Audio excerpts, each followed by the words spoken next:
ಗಜಾನನಂ ಭೂತಗಣಾದಿಸೇವಿತಂ ಕಪಿತ್ತಜಂಬೂಫಲಸಾರಭಕ್ಷಿತಂ ಉಮಾಸುತಂ ಶೋಕವಿನಾಶಕಾರಣಂ ನಮಾಮಿ ವಿಘ್ನೇಶ್ವರ ಪಾದಪಂಕಜಂ.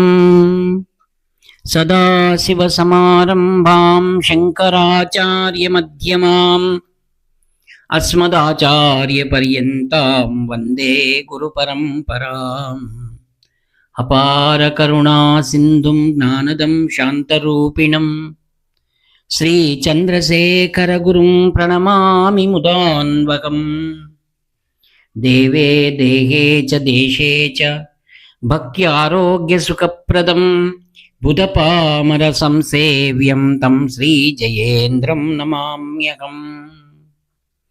ನಮಾಮಃ ಶಂಕರಾನ್ ವಾಕ್ಯವಿಜಯೇಂದ್ರ ಸರಸ್ವತೀಂ ಶ್ರೀಗುರುಂ ಶಿಷ್ಟಮಾರ್ಗಾನುನೇತಾರಂ ಸನ್ಮತಿಪ್ರದಂ ಶ್ರೀ ಸತ್ಯಚಂದ್ರಶೇಖರೇಂದ್ರ ಸರಸ್ವತಿ ಸ್ವಾಮಿನೇ ನಮಃ. ಸರ್ವಮಂಗಳಮಾಂಗಲ್ಯೇ ಶಿವೆ ಸರ್ವಾರ್ಥಸಾಧಿಕೆ ಶರಣ್ಯೇ ತ್ರಯಂಬಕೆ ದೇವಿ ನಾರಾಯಣಿ ನಮೋಸ್ತುತೆ.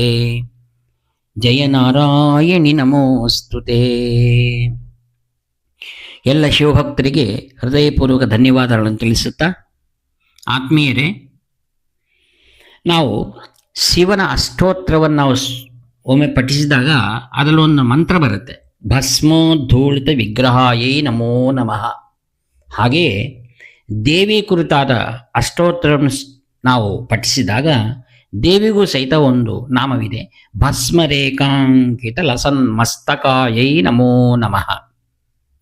ಆತ್ಮೀಯರೇ, ಶಿವನಿಗೆ ಮತ್ತು ತಾಯಿ ಪಾರ್ವತಿಗೆ ಭಸ್ಮವು ಬಹಳ ಇಷ್ಟವಾದದ್ದು. ಸದಾ ಅದನ್ನು ಧಾರಣೆ ಮಾಡಿರ್ತಾರೆ. ಇನ್ನು ಶಿವನಂತೂ ಆ ಭಸ್ಮದಲ್ಲಿಯೇ ಸ್ನಾನವನ್ನು ಮಾಡ್ತಾನೆ. ಶಾಸ್ತ್ರ ಹೇಳ್ತಾ ಇದೆ, ಸರ್ವೇಪಿ ಅಯನೇಶು ಚ ಭಸ್ಮಧಾರಣಂ. ನಾವು ಸರ್ವಾಂಗಗಳಲ್ಲಿಯೂ ಸಹಿತ ಭಸ್ಮವನ್ನು ಧಾರಣೆ ಮಾಡಬೇಕಾಗಿದೆ. ಶಿವಭಕ್ತರು ತಪ್ಪದೇ ಭಸ್ಮಧಾರಣೆ ಮಾಡಬೇಕು, ರುದ್ರಾಕ್ಷ ಧಾರಣೆಯನ್ನು ಮಾಡಬೇಕು, ಹಾಗೂ ಶಿವನಾಮ ಸ್ಮರಣೆಯನ್ನು ಮಾಡ್ತಾ ಇರಬೇಕು. ಬಿಲ್ವ ದಳವನ್ನು ಪರಮೇಶ್ವರನಿಗೆ ಶ್ರದ್ಧಾ ಭಕ್ತಿಯಿಂದ ಸಮರ್ಪಣೆಯನ್ನು ಮಾಡಬೇಕು. ಪರಮೇಶ್ವರನು ಅಭಿಷೇಕ ಪ್ರಿಯ, ಅದಕ್ಕಾಗಿ ಜಲದಿಂದ ಶಿವ ಶಿವ ಶಿವ ಶಿವ ಶಿವ ಎನ್ನುತ್ತಾ ಅಥವಾ ನಮಃ ಶಿವಾಯ ಅನ್ನೋ ಮಂತ್ರಗಳಿಂದ ಪರಮೇಶ್ವರನಿಗೆ ಅಭಿಷೇಕ ನಾವು ಮಾಡುವುದರಿಂದ ಸಕಲವಾದ ಪಾಪಗಳೆಲ್ಲವೂ ತಕ್ಷಣವೇ ಕಳೆದು ಪರಮೇಶ್ವರನ ಸಂಪೂರ್ಣವಾದ ಕೃಪಾ ಕಟಾಕ್ಷನು ಪ್ರಾಪ್ತಿಯಾಗುತ್ತೆ. ಮಾನವನು ಕಲಿಯುಗದಲ್ಲಿ ಅನೇಕವಾದ ದೋಷಗಳಿಂದ ಪೀಡಿತನಾಗ್ತಾ ಇದ್ದಾನೆ. ಅದರಿಂದ ದುಃಖ ದುಮ್ಮಾನಗಳಲ್ಲಿ ಮುಳುಗಿ ಪ್ರತಿನಿತ್ಯ ಸಂಕಟವನ್ನು ಪಡ್ತಾ ಇದ್ದಾನೆ. ಅಂತಹ ಸಂಕಟಗಳಿಂದ ನಾವು ದೂರವಾಗಬೇಕಾದರೆ ಸುಲಭವಾದ ಉಪಾಯ ಶಿವಪೂಜೆ. ವಿಭೂತಿ ಅಥವಾ ಭಸ್ಮ ಎಂದು ಕರೆಯಲ್ಪಡ್ತಾ ಇರತಕ್ಕಂಥ ಈ ಒಂದು ಶ್ರೇಷ್ಠವಾದ ವಿಭೂತಿ ಭಗವದ್ಗೀತೆಯಲ್ಲಿ ವಿಭೂತಿ ಯೋಗವೇ ಎಂದು ಕರೆಯಲ್ಪಟ್ಟಿದೆ. ವಿಭೂತಿ ಅಂದರೆ ಮಹಿಮೆ. ವಿಭೂತಿರ್ಭೂತಿರೈಶ್ವರ್ಯಂ ಅಣಿಮಾದಿಕಮಸ್ತದ ಅಣಿಮಾ ಮಹಿಮಾ ಚೈವ ಗರಿಮಾ ಲಘಿಮಾ ತಥಾ ಪ್ರಾಪ್ತಿ ಪ್ರಾಕಾಮ್ಯಮೀಶತ್ವಂ ವಶತ್ವಂ ಚ ಅಷ್ಟಭೂತಯಃ. ಅಮರಕೋಶದಲ್ಲಿ ಹೀಗೆ ಹೇಳಿದೆ, ವಿಭೂತಿ ಅಂದರೆ ಐಶ್ವರ್ಯವು. ಬಹಳಷ್ಟು ಜನಗೆ ಈ ಒಂದು ಐಶ್ವರ್ಯ ಎಲ್ಲಿಂದ ಪ್ರಾಪ್ತಿಯಾಗುತ್ತೆ ಅಂದರೆ ಪರಮೇಶ್ವರನೇ ಐಶ್ವರ್ಯ ಪ್ರದಾಯಜ್ಞಿದ್ದಾನೆ. ಮಹಾವಿಷ್ಣು ರಕ್ಷಣೆಯನ್ನು ಮಾಡ್ತಾನಷ್ಟೇ. ಅದನ್ನು ಸದುಪಯೋಗ ಮಾಡಬೇಕಾಗಿರ್ತಕ್ಕಂಥ ಸದ್ಬುದ್ಧಿಯನ್ನು ನೀಡ್ತಾ ಇರ್ತಕ್ಕಂಥವು ಚತುರ್ಮುಖ ಬ್ರಹ್ಮ. ಆತ್ಮೀಯರೇ, ಸರ್ವ ಐಶ್ವರ್ಯಕ್ಕೂ ಮೂಲಭೂತ ಕಾರಣನಾದ ಪರಮೇಶ್ವರನ ಸದಾ ಸರ್ವದಾ ಶಿವಪಂಚಾಕ್ಷರಿ ಮಂತ್ರಗಳಿಂದ ಯಾರು ಧ್ಯಾನವನ್ನು ಮಾಡ್ತಾರೆ, ಸ್ಮರಣೆಯನ್ನು ಮಾಡ್ತಾ ಇರ್ತಾರೆ, ಆ ಮನೆ ಪರಿಪೂರ್ಣವಾಗಿ ಕೈಲಾಸಕ್ಕೆ ಸಮ ಎಂದು ಶಿವಪುರಾಣದಲ್ಲಿ ಸ್ಪಷ್ಟವಾಗಿ ವಿವರಣೆ ಮಾಡಿದ್ದಾರೆ. ಸ್ನಾನವಾದ ಕೂಡಲೇ ನದಿ ಸ್ನಾನ ಇರಬಹುದು ಅಥವಾ ಮನೆಯಲ್ಲಿ ಮಾಡ್ತಾ ಇರೋ ಸ್ನಾನವಾಗಿರಬಹುದು, ತಪ್ಪದೇ ಶಿವಭಕ್ತರು ಪೂರ್ವಾಭಿಮುಖವಾಗಿ ಅಥವಾ ಉತ್ತರಾಭಿಮುಖವಾಗಿ ಕುಳಿತು ಶಿವನಾಮ ಜಪವನ್ನು ಮಾಡಿ ಭಸ್ಮವನ್ನು ಧಾರಣೆಯನ್ನು ಮಾಡಬೇಕು ಅಂತ ಶಿವಪುರಾಣದಲ್ಲಿ ಬಹಳ ವಿಸ್ತಾರವಾಗಿ ವಿವರಣೆ ಮಾಡಿದ್ದಾರೆ. ಬಹಳ ಸುಲಭವಾದ ಶ್ಲೋಕವಿದೆ ಭಸ್ಮ ಧಾರಣೆ ಮಾಡಬೇಕಾದರೆ, ಚೆನ್ನಾಗಿ ಕೇಳಿ. ಶ್ರೀಕರಂಚ ಪವಿತ್ರಂಚ ಶೋಕ ರೋಗ ನಿವಾರಣಂ ಲೋಕೆ ವಶೀಕರಂ ಪ್ರೋಕ್ತಂ ಭಸ್ಮಂ ತ್ರೈಲೋಕ್ಯ ಪಾವನಂ.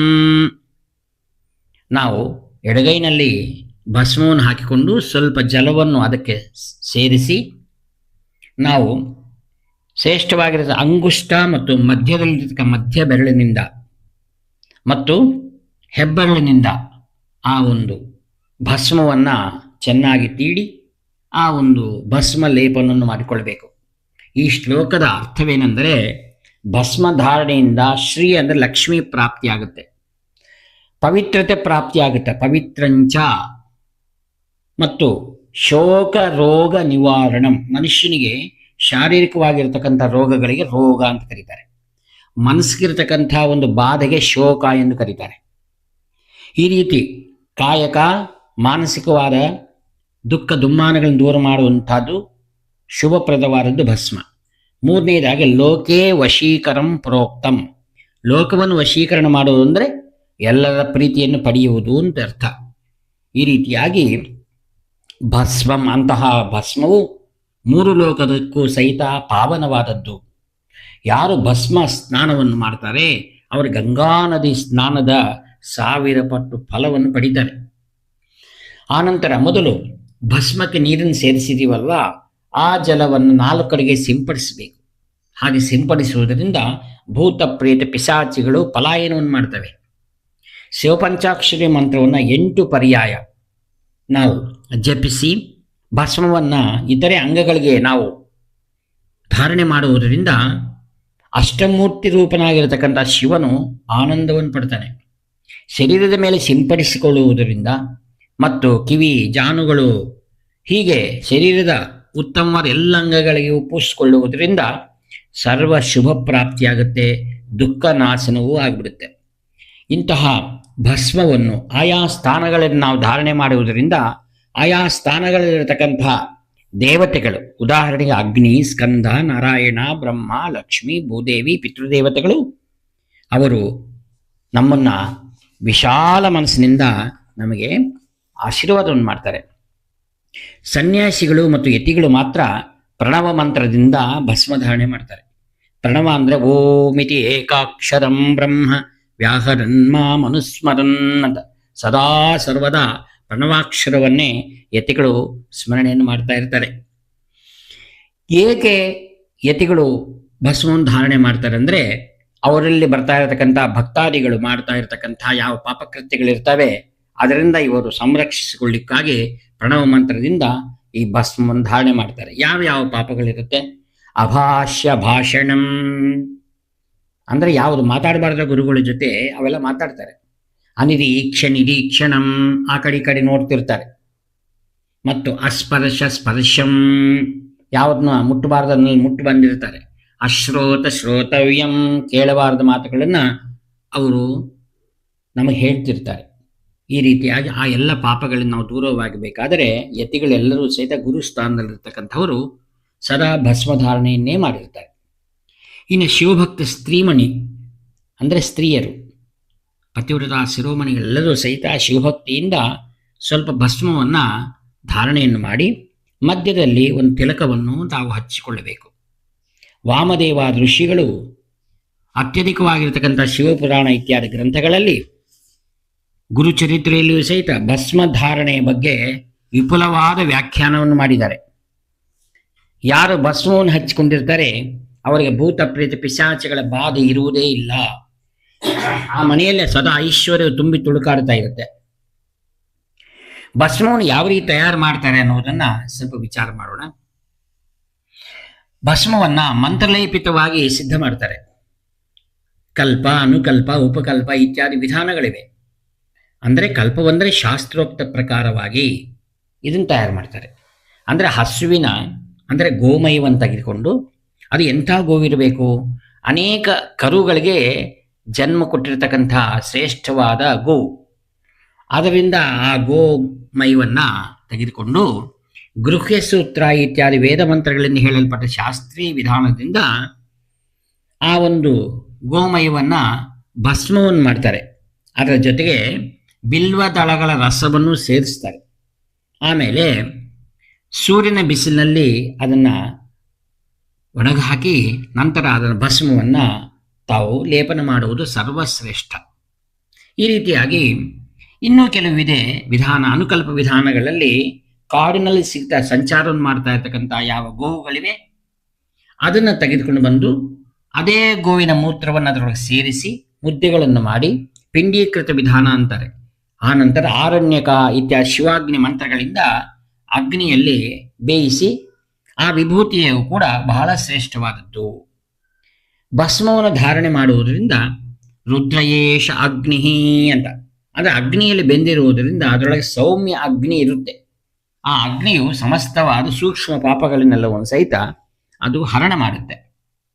ಕಾಂಚಿ ಕಾಮಕೋಟಿ ಪೀಠದಲ್ಲಿ ಶ್ರೀಗಳು ಆದಿಗುರು ಶಂಕರಾಚಾರ್ಯರು ತಂದಿರತಕ್ಕಂತಹ ಕೈಲಾಸದಿಂದ ತಂದಿರತಕ್ಕಂತಹ ಶ್ರೇಷ್ಠವಾದ ಯೋಗಲಿಂಗಕ್ಕೆ ಮಹಾ ತ್ರಿಪುರ ಸುಂದರಿ ಪೂಜೆಯ ಆರಂಭದಲ್ಲಿಯೂ ಮೊದಲು ಭಸ್ಮಧಾರಣೆಯನ್ನು ಮಾಡಿ ನಂತರ ರುದ್ರಾಕ್ಷ ಮಾಲೆಗಳನ್ನು ಧಾರಣೆ ಮಾಡಿಕೊಂಡು ಸಾಕ್ಷಾತ್ ಶಿವನಂತೆ ಶಿವಪೂಜೆಯನ್ನು ಮಾಡ್ತಾರೆ. ಆ ನಂತರ ಕೊನೆಯಲ್ಲಿ ಮತ್ತೊಮ್ಮೆ ಭಕ್ತರಕ್ಕೋಸ್ಕರ ತಾವು ಭಸ್ಮವನ್ನು ಲೇಪನ ಮಾಡಿಕೊಂಡು ಉಳಿದ ಭಸ್ಮವನ್ನು ಶೇಷವು ಎಂದು ಎಲ್ಲರೂ ಭಕ್ತರಿಗೆ ನೀಡ್ತಾರೆ. ಆ ಭಸ್ಮವು ಬಹಳ ಶ್ರೇಷ್ಠವಾದದ್ದು. ದೇವಾಲಯಗಳಲ್ಲಿ ಮತ್ತು ಆ ಒಂದು ಅಗ್ನಿಕುಂಡದಲ್ಲಿ ಸಿಗ್ತಾ ಇರತಕ್ಕಂಥ ಎಲ್ಲ ಭಸ್ಮಕ್ಕಿಂತ 1000 ಪಟ್ಟು ಲೇಸು ಯಾವುದು ಮಹಾತ್ಮರ ಕರಸ್ಪರ್ಶದಿಂದ ಬಂದಿರತಕ್ಕಂಥದ್ದು ಅತ್ಯಂತ ಪವಿತ್ರ, ಶ್ರೇಷ್ಠ. ಅದು ನಮಗೆ ಸಂಪತ್ತನ್ನು ನೀಡುತ್ತೆ. ಅದಕ್ಕಾಗಿ ಮಹಾತ್ಮರ ಕೈಯಿಂದ ಕೊಟ್ಟಿರ್ತಕ್ಕಂಥ ಭಸ್ಮವನ್ನು ಪ್ರತಿನಿತ್ಯ ನಾವು ಮನೆಯಲ್ಲಿ ಧಾರಣೆ ಮಾಡುವುದರಿಂದ ಸಕಲ ಕಂಟಗಳಿಂದ ದೂರವಾಗಿ ಪಾರ್ವತೀ ಪರಮೇಶ್ವರರ ಪರಿಪೂರ್ಣ ಅನುಗ್ರಹವು ನಮಗೆ ಪ್ರಾಪ್ತಿಯಾಗುತ್ತೆ. ಈ ಲೋಕದಲ್ಲಿ ಆದಿ ದಂಪತಿಗಳು ಅಂದರೆ ಪಾರ್ವತೀ ಪರಮೇಶ್ವರವು ಅಂತ ಹೇಳಿದ್ದಾರೆ. ಮಾತಾಚ ಪಾರ್ವತೀ ದೇವಿ, ಪಿತಾ ದೇವೋ ಮಹೇಶ್ವರ, ಬಾಂಧವ ಶಿವಭಕ್ತಾಶ್ಚ ಸ್ವದೇಶೋ ಭುವನತ್ರಯಂ ಕಾಳಿದಾಸರು ಹೇಳಿದ್ದಾರೆ. ಅಂತಹ ಒಂದು ಪವಿತ್ರವಾದ ಪಾರ್ವತೀ ಪರಮೇಶ್ವರ ಮಂಗಳಮಯವಾಗಿರತಕ್ಕಂಥ ಸ್ವರೂಪವು ನಮ್ಮ ಹೃದಯದಲ್ಲಿ ಸದಾ ಬಿಂಬಿಸಲಿ ಅಂತ ಹೇಳ್ತಾ ಈ ವಾಕ್ಪುಷ್ಪಗಳನ್ನು ಪರಮಪ್ರಿಯದಿಂದ ಶ್ರೀ ಶಂಕರ ವಿಜಯನ್ ಸದಸ್ವಾಮಿಗಳವರ ಅಡಿದಾವರಗಳಲ್ಲಿ ನಿರಹಂಕಾರಪೂರ್ವಕ ಸಮರ್ಪಣೆಯನ್ನು ಮಾಡ್ತಿದ್ದೇನೆ. ಇಂಥ ನಿಮ್ಮ ಆತ್ಮೀಯ ಮಿತ್ರ ನಿವೃತ್ತ ನಾಗಭೂಷಣ ಶರ್ಮಾ. Phone number 7483229249. ಹರ ಹರ ಶಂಕರ ಜೈ ಜೈ ಶಂಕರ, ಹರ ಹರ ಶಂಕರ ಜೈ ಜೈ ಶಂಕರ, ಹರ ಹರ ಶಂಕರ ಜೈ ಜೈ ಶಂಕರ.